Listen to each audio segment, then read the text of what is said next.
Ça fait 3 ans en tout cas qu'il y a une réflexion qui est faite pour dire que la précarité des artistes et la venue d'Avignon voilà, c'est devenu une réalité. La difficulté qu'ont les compagnies, c'est qu'elles ont des charges tellement élevées entre les locations de théâtre, les loyers, les frais de repas, les frais de transport, etc., que finalement les salaires deviennent des variables d'ajustement et que quand l'année est bonne, ça va, mais quand elle n'est pas bonne, elle n'est pas bonne. Or, on ne peut pas considérer que ce secteur d'activité doit être un secteur où il est naturel que les artistes ne soient pas payés pour faire leur travail. On s'est dit, pour qu'un artiste puisse être payé, il faut, qu'on trouve un moyen d'injecter de l'argent dans les productions ou dans les créations pour soutenir les artistes. 2, il faut qu'on trouve des moyens pour leur faire des économies. Et 3, il faut qu'on travaille sur les seules ressources des compagnies, à savoir les recettes de billetterie.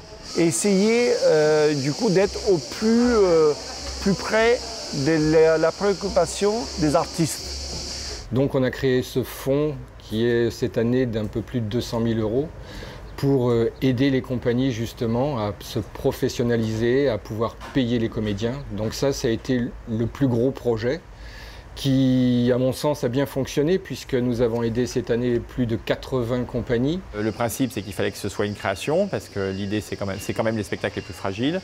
Et puis, il fallait que les minimums syndicaux, les conventions collectives soient appliquées. Ça nous permet d'envisager un bouclage de production de façon beaucoup plus détendue. Si on ne l'avait pas eu, on aurait quand même joué, mais ça aurait été un petit peu plus difficile. Quand on est là, vous savez, on travaille par passion.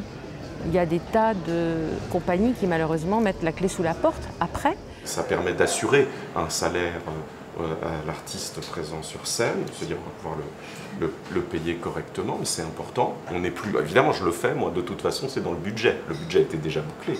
Mais voilà, on dépend juste un peu moins des recettes, c'est très important. Ce fonds il a été alimenté financièrement par d'une part la SACEM, par la SACD, par le CNV, par Audience. Il a été également alimenté par les commissions que nous prenons sur les billetteries, sur les billets de tickets off qu'on a reversés intégralement à ce fonds. Ensuite, on a rendu les cartes d'accréditation professionnelle payantes.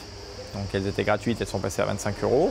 Et puis la dernière chose, c'est le fonds de réserve de l'association sur lequel on a prélevé pour pouvoir alimenter ce fonds. Le CNV s'est engagé déjà financièrement, mais aussi dans la mise en place un peu en soutien de ce fonds concret sur un peu de conseils sur la gestion des aides et aussi en tant que présence lors du comité pour délivrer, faire le choix à qui délivrer ou non les aides. Il n'y a pas de création sans protection et ça c'est vraiment le plus important, qu'il s'agisse des contenus ou des acteurs de la création.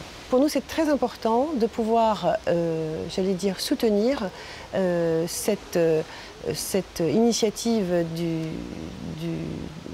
d'Avignon Festival et compagnie qui a pour but, j'allais dire, un peu de réguler le festival et de soutenir les artistes, veiller à ce que les lauréats, j'allais dire, l'aide attribuée aux lauréats a bien suivi la destination pour laquelle elle a été donnée. L'idée, ça a été de créer un fonds de valorisation auquel nous avons tout de suite adhéré parce que l'idée est très bonne, de rassembler en synergie l'ensemble des bienfaiteurs, des mécènes.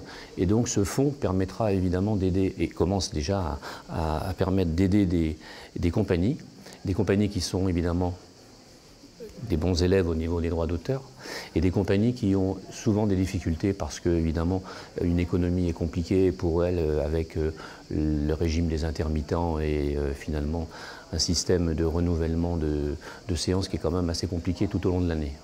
C'est plutôt un résultat assez positif parce qu'on a quand même réussi à récupérer 205 000 €. Donc on peut dire qu'on a aidé 205 artistes à être payés convenablement. Alors c'est rien à l'échelle d'Avignon, mais enfin c'est quand même déjà une première chose. Puis surtout c'était expérimental, on voulait voir si on était capable de gérer ce genre de fonds, si on était capable de trouver de l'argent, et puis si on était capable de répondre à un besoin. Donc très clairement ces 3 points ont été atteints. C'est vraiment un état d'esprit qui veut que le festival d'Avignon Off soit avant tout aussi quelque chose de professionnel. Et ce qui est très très bien, c'est que ça ancre vraiment, à travers cette démarche justement d'aide à la création, cette professionnalisation. Et ça, c'est très important. C'est à nous aussi de travailler dans ce sens, quoi. Et que le festival puisse faire ça, c'est remarquable et je pense nécessaire. Je pense que ça a été une initiative nouvelle, mais une initiative qui va durer, j'espère en tout cas.